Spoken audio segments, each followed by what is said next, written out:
2 a.m-ish, Friday morning, 23rd, 24th, I don't know, lost track really.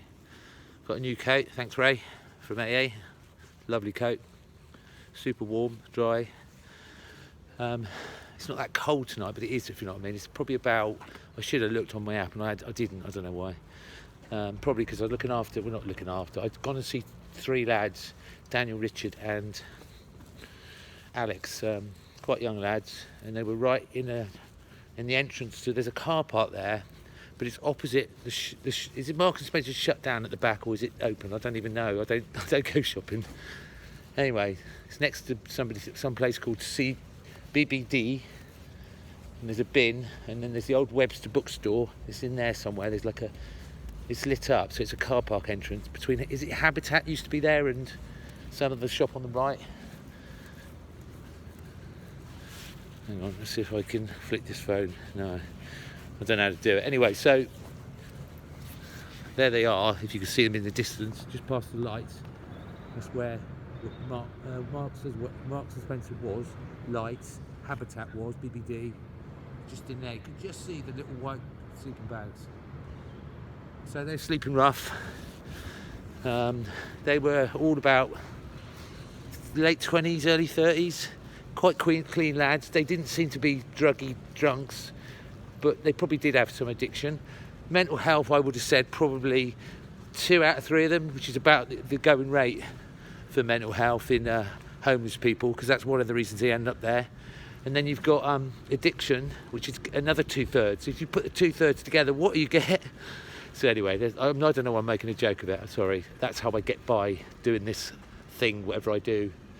So anyway, I just did that. I gave him a bag of stuff, three pairs of thermal army graded socks, which actually I'd kept for myself, to be fair, but I washed them and I felt a little bit guilty because I'd seen them the night before. So I gave him a carrier bag, 3 of them. They came from Tim Kirby at base in Charminster Road, down the bottom of the hill, past my old business Roberts, down the hill.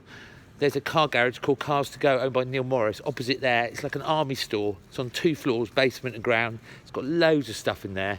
Really, really cheap. A lot of people's support so far has gone into that. So what I do, I buy all I can, and I go on a Thursday night to a soup kitchen under Sacred Heart Church. It's at the Post Office roadside, because the church, it's on a steep hill, obviously, Richmond Hill, so it drops away into Post Office Road. And opposite the old Alcatraz that used to be, then it became Mary Ann's Bar, and I think it's still owned the freehold by Izzy, who owns Clute, who bought it off James, who's dead now from drugs and alcohol. Anyway, that's another story. God bless him. Should have gone to AA or CA or NA or anything with a 12-step programme. Find God, get well, be happy like me now. I don't want to hang myself anymore like I did in 2012 and go off to St Anne's under a section and they hold that against me now, the police. Because if I get into trouble now, say some guys come out of a bar, I mean it's quiet, it's not bar area, but say some guys come out of a bar, and it's happened to me twice, and then they start attacking a homeless person. What do? You're supposed to be the man taking care of the homeless, and there's 3 drunk men, I'm not saying they're alcoholics, just drunk men on a Saturday night, Friday night, come out the Moon of the Square and start beating up a 62-year-old bloke. I don't remember his name, it's quite a while ago, it's about 2 years ago now. Anyway, the police arrested me for that because I punched him, the guy coming out of the bar, one of the 3, and the other 2 sort of like scurried off. Anyway, later on that day, next day, evening, whatever it was, they arrested me. Now, they didn't charge me, to be fair, because what are they going to charge me for? Protecting a vulnerable man, an older vulnerable man, against a reckless youngster showing off in front of his mates because he's had a few beers. What are they going to arrest me for? Anyway, they were fair. They kept me in the cell for the night. And then in the morning they said, look, you're going to St Anne's because you've got a medical record that we're aware of. I don't know how it works, but that's what they do. We've got a medical record now that says that you're at risk to yourself or to somebody else, because I tried to kill myself, so I was at risk to myself then or somebody else. So that's fair, you know, at the end of the day, that's the law, that's mental health. I respect that because The police do a very difficult job dealing with, putting ASBOs on homeless people and dealing with drunks fighting in the streets, smashing up cars. I'll be honest with you, girls. Sometimes you're worse than with the boys these days. When I was a youngster, you had a good old kick-off out the back. The next time you saw the fella, you had a pint with him, and he became one of your best mates because he could punch you better than you could punch him, and vice versa. These days, of course, the fear is it's all about. Nowadays, it's all about. It went through after that. People were glassing people, pint glasses, and then it became stabbing. Stabbing is now a big problem. Bournemouth isn't too bad, but for considering that Bournemouth's a sleepy retirement town, it's almost like a big village, Bournemouth, let's be honest. I was born here, I was born in Poole, but my grandparents owned where the Bic is. They owned the land, part of the land there, so they were hoteliers and housing. Of course, my grandparents, God bless them, Jimmy and Thelma, were both alcoholics. So they drank away their inheritance, which was a man, my great-grandfather was called Boo Boo, and she was called Gugar. Kids call. It's funny how parents tell their children to call their grandchildren silly names. Anyway, God bless Boo Boo and Gaga. No, sorry, Boo Boo and... I forgot now. Anyway, always silly names. My mum died a year ago from dementia, and my sister's children, my brother-in-law, Mark and Randa, they call their kids Charlotte and George, the other way round to the royal family, William and Kate. They call my mother, who's died, Gaga, and because my stepfather is Greek, they call him Papa. And my father, who doesn't know, not a very nice man to me, let's say, when I was young, not very nice to my mum as far as, not violent, but unfaithful. And he went off and had another family, a kid called PJ, who works at my old business, Roberts. He wasn't, whatever, anyway, I've lost the train of thought there, but he wasn't, Peter, he wasn't a very nice man anyway. But anyway, he wasn't a drinker, but he had bipolar, so that's where I got my bipolar from. Bipolar bear. But my alcoholism came from my grandparents, Jimmy and Thelma. And I think that my great-grandparents, Boo Boo and Gugar, that's it. Sorry. People say to me, have you taken your meds? It doesn't sound like it. Anyway, let's get serious. So they were drunks as well, alcoholics, so it's in the blood, shall we say, and the bipolar comes directly from my father. Luckily, I don't have his glaucoma, but my half brother does, PJ, and that's another story.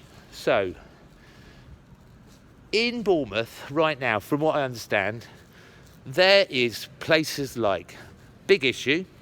They pre-sell a minimum amount, say 50 magazines for $1.25 to the homeless person, or the person that has a home but wants to sell the magazines rather than go and work at Tesco's for whatever reason, free spirit or whatever, and then he gets the profit.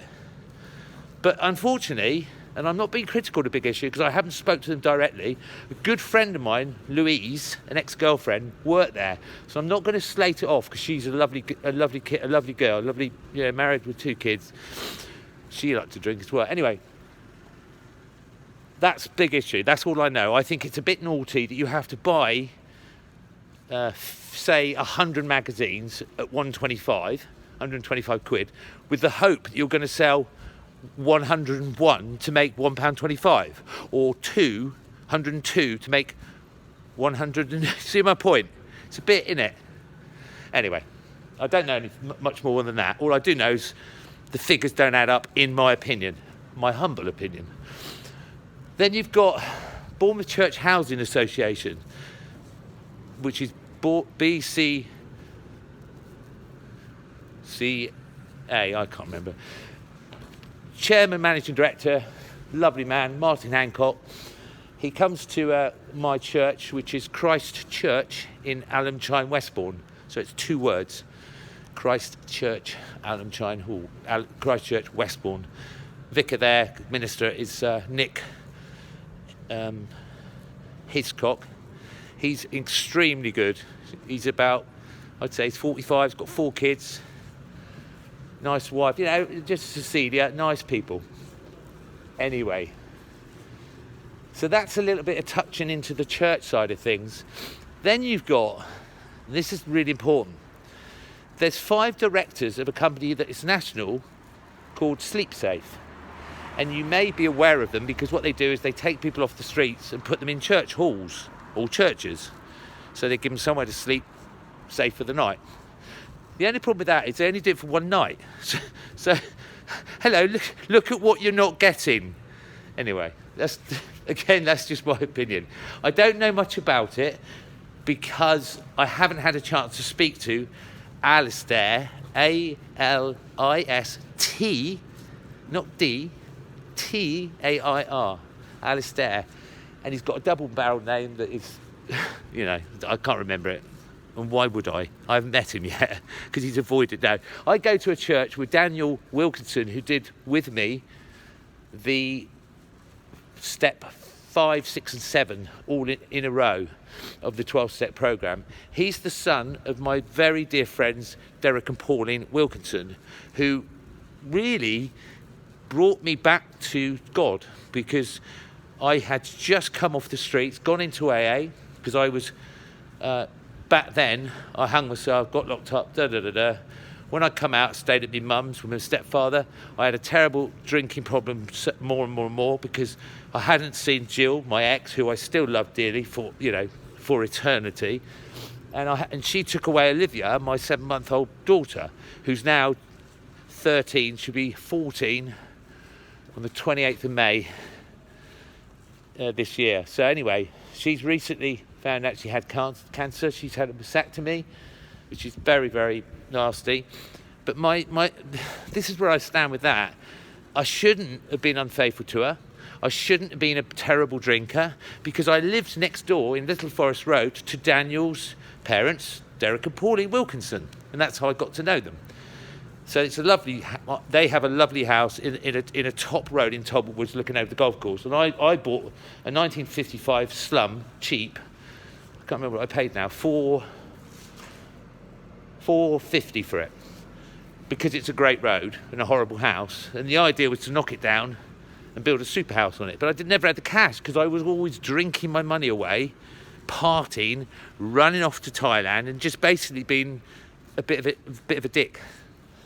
So that house went, obviously, like everything in Alcoholics Anonymous, we talk about drink is the great remover. So drink took away my business, because while I was locked up, my business partner, Nigel Goddard, decided that he didn't want to be in business with me, which I don't blame him, because I would off to Thailand. I was getting drunk all the time. I wasn't going to work. I was starting to threaten him for my wages. I was just being a really typical drunk alcoholic, just unreasonable, selfish, and a bit of a bully, really. Not physically, but just having it my way, and you can, piss off, Anyway, we're good friends today, and that's great, because I made amends step 9 with him about how I wasn't sorry, how I wanted to make amends for the way I behaved. My behaviour was not acceptable. There's no point saying sorry, because Madonna in Confessions of the Dance Floor writes a record called Sorry, and all you hear in the background is sorry, sorry, sorry. Women don't want to hear that from men, the same thing over and over again, expecting a different outcome. That's called insanity. Into my sanity, insane. Oh, it's just in a rat going off the multi-storey car park. There's the multi-storey.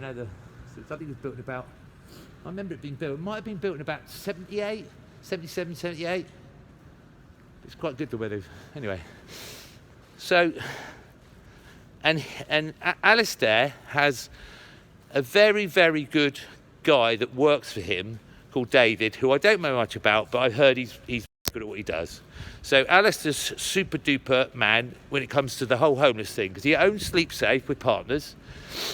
He owns a company called Faith Works, which is another very important structure to his company. It marries in quite nicely. But I thought he was only local, because he's got this thing called Half Time on Westover Road. right at the top next to the YMCA, where you can go in as a homeless person and get a little bit of food and maybe a shower and a little bit of advice.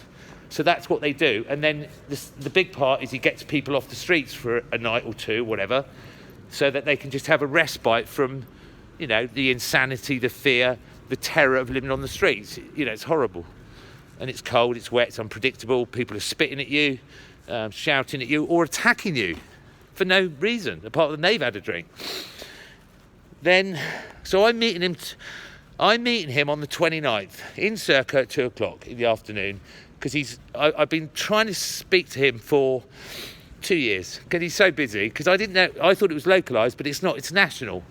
And I listened to him in another church in Latimer Road in Winton last Sunday night, and he did a PowerPoint presentation, and I didn't realise it's national. And there's lots of other things they do. Women that are at risk, they have meetings for people that are lonely. There's loads of stuff that he does that is more Christian than it is worried about the homeless. Though that's a big part of his business, it seems to me there's a lot of other things he does. Probably does drop-offs. I don't know if he does soup kitchens. He probably does. And, where people drop off food for you and you drop in. And I've been to a few myself, can't think of the name. Anyway, so that's that. So I'm really hoping that he's going to listen to me. But first, with 2 ears and 1 mouth, hopefully in that order, percentage-wise, I need to learn off him, because he's been doing it a long time and I've only been doing it for 4 years, which is basically how long I've been sober. And 7 years, which is the spiritual completeness in the Bible, is when I first went into Clouds in Wiltshire, where it's a rehab. I did 28 days, paid for it myself. It's quite expensive, but it was the first time I saw the 12-step program, and I saw the God word, as they say in the meetings, 4 times in the 12 steps. And I said to myself, it said, step 1, we are powerless over alcohol. Our lives have become unmanageable. So I've lost my house, my business. Jill's gone, mother of my child. Olivia's gone, 7 months old. She's now nearly 14. Haven't seen her. No, my fault, not Jill's, by the way. Because I've been still drinking, still going wrong, still getting locked up, still getting in trouble because I'm drinking. But it's only in the last 4 years have I started to sober up, get my life in order. Progress, not perfection. I'm not perfect. I'm just trying to get 1 step at a time. Hence the steps, 1 step at a time. 12 steps to God, really, because God saves your life. And so for me, it's been. So I lost everything, my dignity, my sanity. I was living at Whitecliff Rec because I got thrown out of my mum's house with my stepfather's because I was blacking out, fighting with my stepfather. And then one night I smashed the front door in, this sort of double glazed unit, the frosted part, the little bit. When I was barefooted, it was summer. So I kicked it in, right? This is how a blackout works. You don't know what you're doing, and you do the most stupid things. He said to me today, I met him for lunch, which is lovely, because we're friends now. He said, I punched him in the face. Now, to be fair, he's quite an aggressive man himself, because he's Greek. He's got all that sort of Mediterranean temper. But he was so kind to my mum. My mum spent like 7 years dying and 3 years in a hospital bed in the lounge. He never put her in a home, and he looked after her. Even when she was in nappies, he kept doing, he's an honourable man. Unlike my real father, but that's another story. So, train of thought. So step 1, I was powerless over alcohol, my life had become unmanageable. I'm living in Whitecliff Rec. I'm sofa surfing between an alcoholic called Paul. I won't name his last name because I'm hoping to get him into AA before he dies, and he's not got long, I don't think. I'm not God, but he doesn't look well. Liver cirrhosis. And then another really good friend of mine called Nick. And, but they've got their lives. And if I'm in their spare room on their sofa, you have to go to bed when they've gone to bed, and you have to get up when they get up. It's all that sort of thing. But it's better than being on the streets. So Paul and Nick were very kind, and between them, they helped me every now and then, because I got banned from the house by the police, punched a policeman on the front door when the cops come. No, they didn't beat me up in the cells. They were very kind to me. But I didn't know what had happened. I woke up in Bournemouth Hospital with my feet in bandages, and they said, well, you're going in for an op this morning, that morning, to get the glass out of my feet. So I walked around homeless from that day forth, not allowed to go to my house, because I think, my stepfather Dimitri was fearful of me, and also he was fearful of what I might do with my mum lying in a hospital bed in the lounge, picking up chairs, banging them over. I might have knifed somebody, because in blackout, you don't know what you're doing. So anyway, I lived on the streets for a little bit. Found AA, God incidents, I was just walking around the corner, saw some people smoking, thought I'd pinch a fag, I don't know what they're doing. And they said, oh, welcome, come on in. All right. Do you want a cup of coffee or a cup of tea? Yes. Do you want a biscuit? Yes. So that's how I found AA, or AA found me, whatever you want to call it. Step 3, when I sat there, freezing cold, full of fear, thinking, I don't want to stop drinking, that's all I've got left. And it said, we will hand our will and our lives over to God as we understand him. Well, to me, God is a Christian God. God is God. Not religion, where man manipulates the truth about God, i.e. he creates wars between countries, he renames God, in a way that makes it look like my God's called God, but yours is called Allah. We all love God, but we manipulate it at mankind level. That's where paedophiles hang out in the church. And that can be Catholic or Church of England, because religion's not that good. In the Bible, it says in Revelations back in the Old Testament, which is, I think it's Hebrew or Arabic, can't remember which, Jesus Christ, when he was on earth 2,000 years ago, said, even the churches, of which there are 9, 7 have already started to lie about me and not tell the truth about me. So man was manipulating the truth about God's Son, Jesus Christ, when he was walking around doing miracles. So that's how destructive mankind is, and we know that from Adam and Eve and, all that stuff. And it wasn't an apple, it was the fig. Okay? But anyway, that's another story. It's none of my business to start quoting the Bible, because you read it and you understand it, but it's God's letter to us. It's not for me to start lecturing it. I'm not qualified yet, but I will be qualified in theology soon, because I've been doing an out course online. So who else is so Martin Hancock, Alistair, big issue. There's other things. There's a very, very, very nice man called Dylan, and he's a retired doctor. Now, I don't know much about him yet, but he said to me, I'm involved at chairman level, or vice chairman level, with Street Scene. I admit I haven't looked into it yet, but they own 3 properties, Francis House, Allington House, and one more. I literally read it about 4 days ago when I was dealing with a homeless guy in Westbourne who needed somewhere to live, and I literally had to give him some cash because he, I didn't know what to do, so I just had to. So that's Dylan. So he's a recovered alcoholic of 21 years. Lovely man. He's about 65. And, he's involved at chairman level and all that. And something else, which I can't remember what he said. So I used to think he was just a nice doctor that helps out making teas in a rehab centre somewhere. But he's a vice chairman. That's it. He's on the board of Martin Hancock's Bournemouth Church Housing Association. So this Dylan chap's a big player. I've known him for 4 years, obviously, in AA, but I don't, we're anonymous. I'm not anonymous because I have to go and promote God. I can't attract it, like we say in the meetings. Attraction, not promotion. People on the streets, never going to find God, never going to find sanity, never going to find AA, CA and NA, Alcoholic Anonymous, Cocaine Anonymous, Narcotics Anonymous.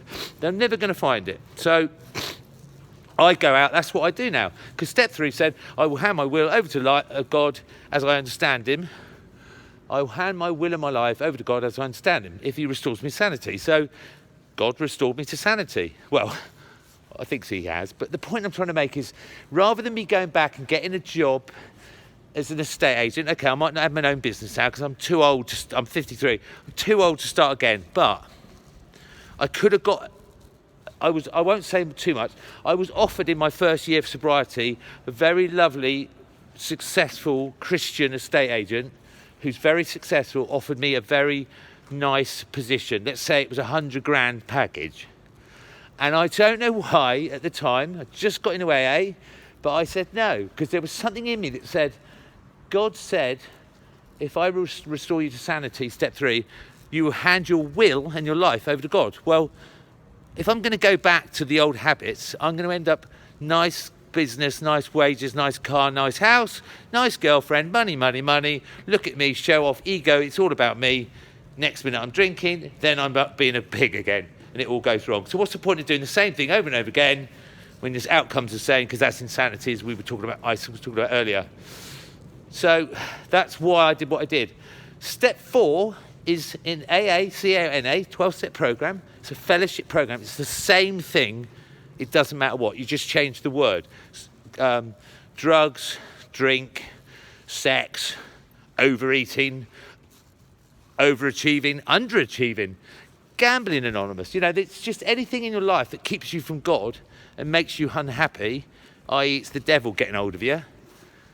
AA gets you to God and gets you well, brings you back to God. Because we all, if you look at the Bible, I'm doing the Bible thing again, but it does say in the first earth age, we knew God, okay? And when we get well, we start to remember him, as in we feel his love. It's a spiritual thing. It's not religious, it's spiritual, but it's going to church as well, because that's the spiritual connection. How I feel as a sober man today, I'm 4 years and I'm the 21st of December 2016 when I stopped drinking.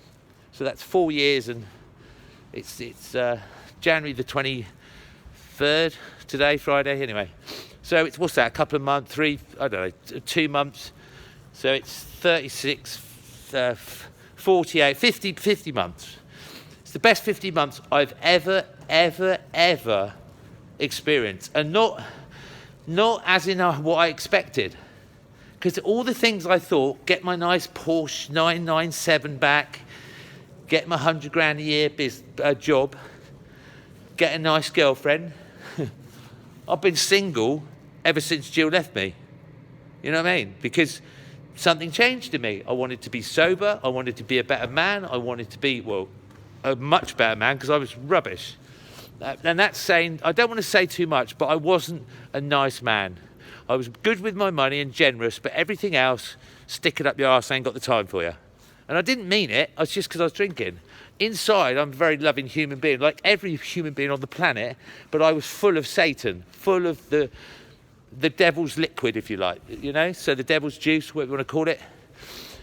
Anyway, that's behind me. They say one day at a time, a daily reprieve, but quite honestly, I'll never drink again.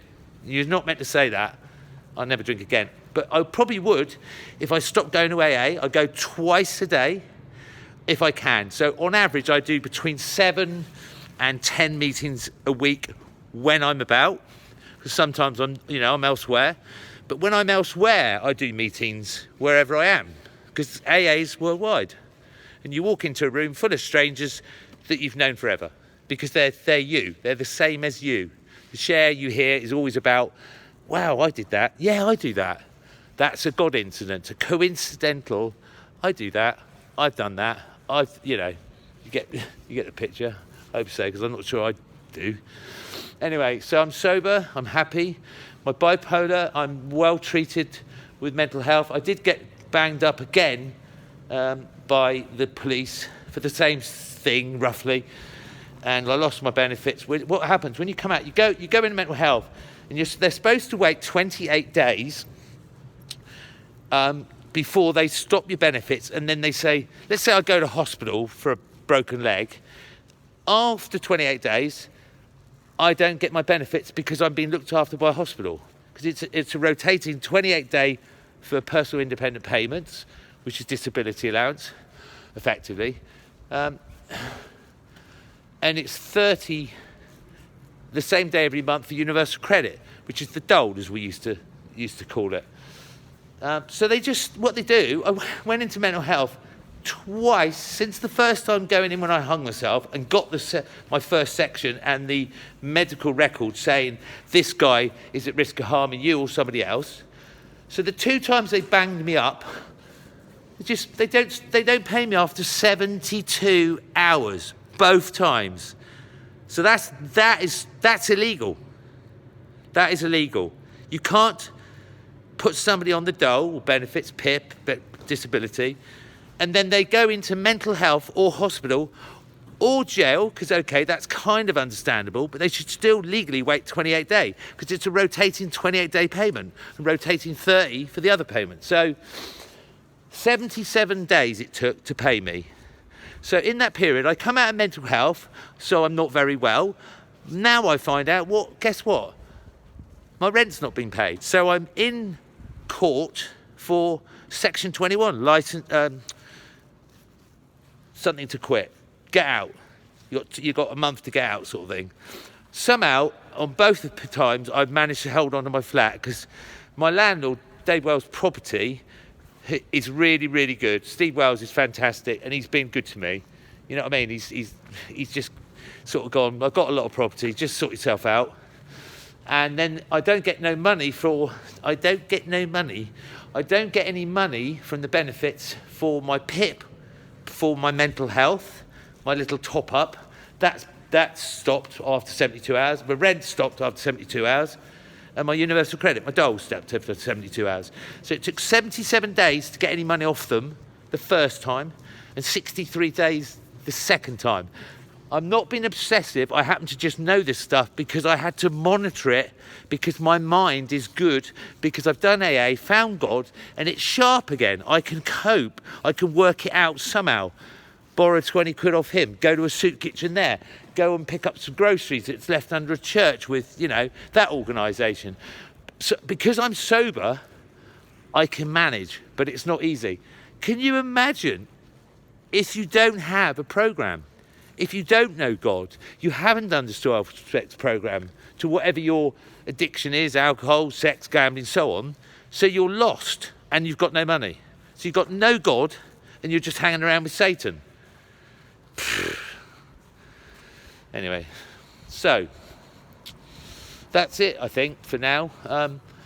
I'm not happy with the benefit system, because you probably say, oh, it's all right for you on the dole, don't do anything all day, watch the snooker.